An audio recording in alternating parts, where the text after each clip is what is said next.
Assalamualaikum warahmatullahi wabarakatuh. Perkenalkan, nama saya Triani Rizky Sudewi dengan NVM 2546431 dari kelas eksekutif 2025. Video ini saya buat untuk memenuhi tugas remedial ujian akhir semester mata kuliah perpajakan. Pada kesempatan kali ini, saya akan membahas materi mengenai PPh pasal 25. Yaitu angsuran bulanan pajak penghasilan. Nah, materi ini akan mencakup mengenai konsep dasar, subjek pajak, rumusan perhitungan, langkah-langkah menghitung angsuran, hingga studi kasus penerapannya dengan mengacu pada dasar hukum Undang-Undang Nomor 7 Tahun 2021 tentang harmonisasi peraturan perpajakan. Baik, langsung saja kita mulai pembahasannya. Apa sih sebenarnya PPh pasal 25 itu? PPh pasal 25 bukan jenis pajak baru. Ini adalah metode mencicil pembayaran pajak penghasilan yang terutang yang dibayar sendiri oleh wajib pajak setiap bulan selama 1 tahun berjalan. Tujuannya sederhana, agar beban pajak tidak menumpuk dan harus dilunasi sekaligus saat lapor SPT tahunan. Analoginya begini, ibarat cicilan kartu kredit, daripada bayar tagihan setahun sekaligus di akhir, kita mencicilnya tiap bulan berdasarkan tagihan tahun lalu. Jadi, secara sederhana, pajak setahun dibagi 12 bulan, itulah angsuran PPh 25 yang dibayar tiap bulan. Lalu, siapa saja yang wajib membayar angsuran ini? Nah, yang pertama yaitu wajib pajak badan, seperti PT, SIPI, dan bentuk usaha lain yang menjalankan kegiatan usaha. Yang kedua, ada orang pribadi yang berusaha atau memiliki usaha, misalnya pedagang, penyedia jasa, atau pengusaha dengan kegiatan usahanya sendiri.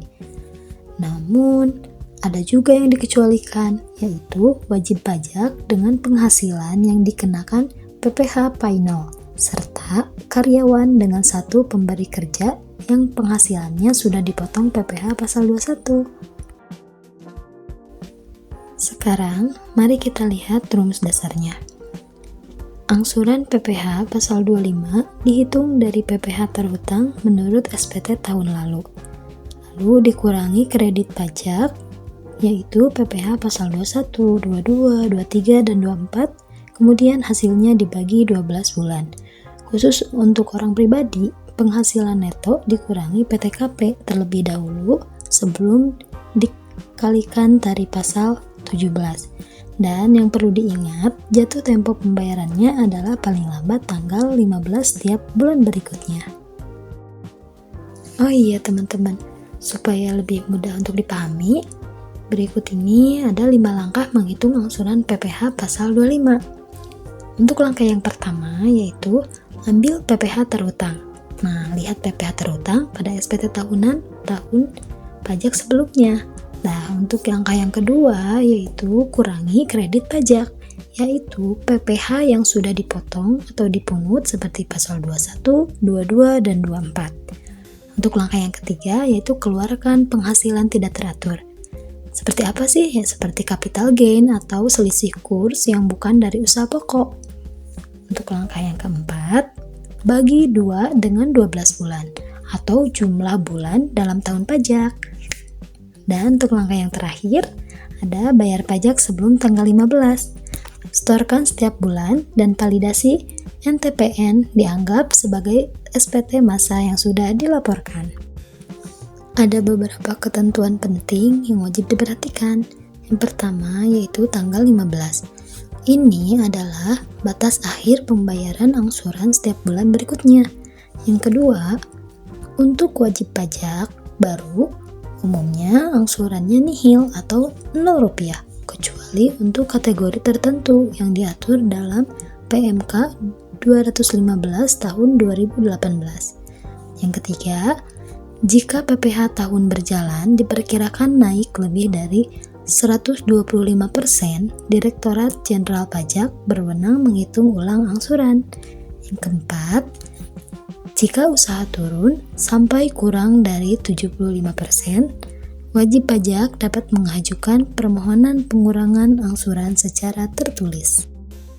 Baik teman-teman, untuk lebih memudahkan kita dalam menghitung rumus PPh pasal 25 supaya kita mempunyai gambaran ya teman-teman. Di sini saya mempunyai 3 studi kasus. Untuk studi kasus yang pertama yaitu tentang perusahaan dagang. Nah, mari kita lihat studi kasus yang pertama yaitu wajib pajak badan. PT Mulia adalah perusahaan dagang dengan peredaran bruto setahun lebih dari 50 miliar rupiah. Penghasilan neto atau laba fiskal tahun 2019 sebesar 120 juta rupiah dengan tarif PPh badan yang berlaku sebesar 25%. Nah, pertanyaannya, berapa angsuran PPh 25 yang harus dibayar PT Mulia setiap bulan? Kita hitung. PPh terhutang sama dengan 25% terus dikali 125 juta rupiah. Hasilnya 30 juta rupiah. Adapun untuk angsuran per bulannya yaitu sama dengan 30 juta dibagi 12. Jadi angsuran PPh 25 yang harus dibayar PT Mulia setiap bulan adalah 2,5 juta rupiah. Baik teman-teman, sekarang kita masuk ke studi kasus yang kedua, yaitu wajib pajak orang pribadi. Tuan Benny, seorang pengusaha dengan status PTKP TK0, artinya belum menikah dan tanpa tanggungan. Ia mempunyai penghasilan neto fiskal tahun 2018 sebesar 100 juta rupiah dengan PTKP TK0 sebesar 54 juta rupiah. Berbeda nih dari badan usaha, penghasilan neto orang pribadi dikurangi PTKP dulu sebelum kena tarif. Untuk perhitungannya yaitu penghasilan kena pajak sama dengan 100 juta dikurangi 54 juta, hasilnya 46 juta rupiah.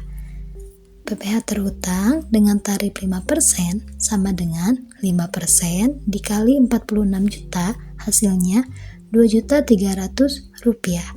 Maka angsuran per bulan sama dengan 2.300.000 rupiah dibagi 12, yaitu kurang lebih 191.667 rupiah per bulan yang harus dibayar Tuan Denny. Untuk studi kasus yang ketiga yaitu saat kondisi usaha berubah. Nah, bagaimana jika kondisi usaha berubah di tengah tahun berjalan? Kalau usaha menurun, jika setelah 3 bulan berjalan, PPh tahunan diperkirakan kurang dari 75% dari dasar angsuran sebelumnya, maka wajib pajak dapat mengajukan permohonan tertulis pengurangan besaran angsuran ke KPP, disertai proyeksi penghasilan setahun.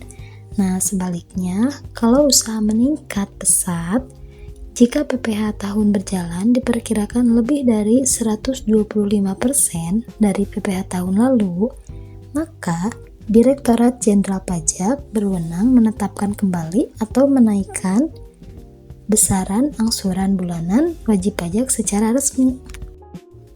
Nah, sebelum kita tutup, ada hal yang perlu diingat nih, yaitu poin-poin pentingnya. Untuk yang pertama yaitu PPh 25 adalah metode cicilan pajak, bukan objek pajak yang baru.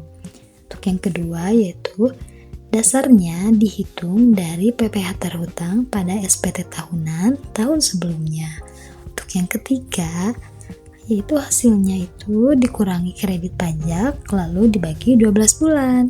Untuk yang keempat, wajib dibayar paling lambat tanggal 15 bulan berikutnya.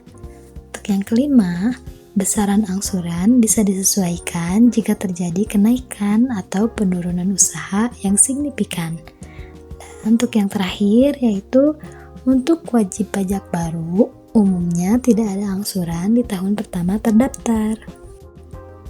Itulah pembahasan lengkap mengenai PPh pasal 25. Intinya, kelola angsuran PPh pasal 25 kalian dengan tepat waktu setiap tanggal 15 agar terhindar dari sanksi dan beban pajak tidak menumpuk di akhir tahun. Terima kasih sudah menyimak, semoga bermanfaat. Sampai jumpa di lain waktu. Assalamualaikum warahmatullahi wabarakatuh.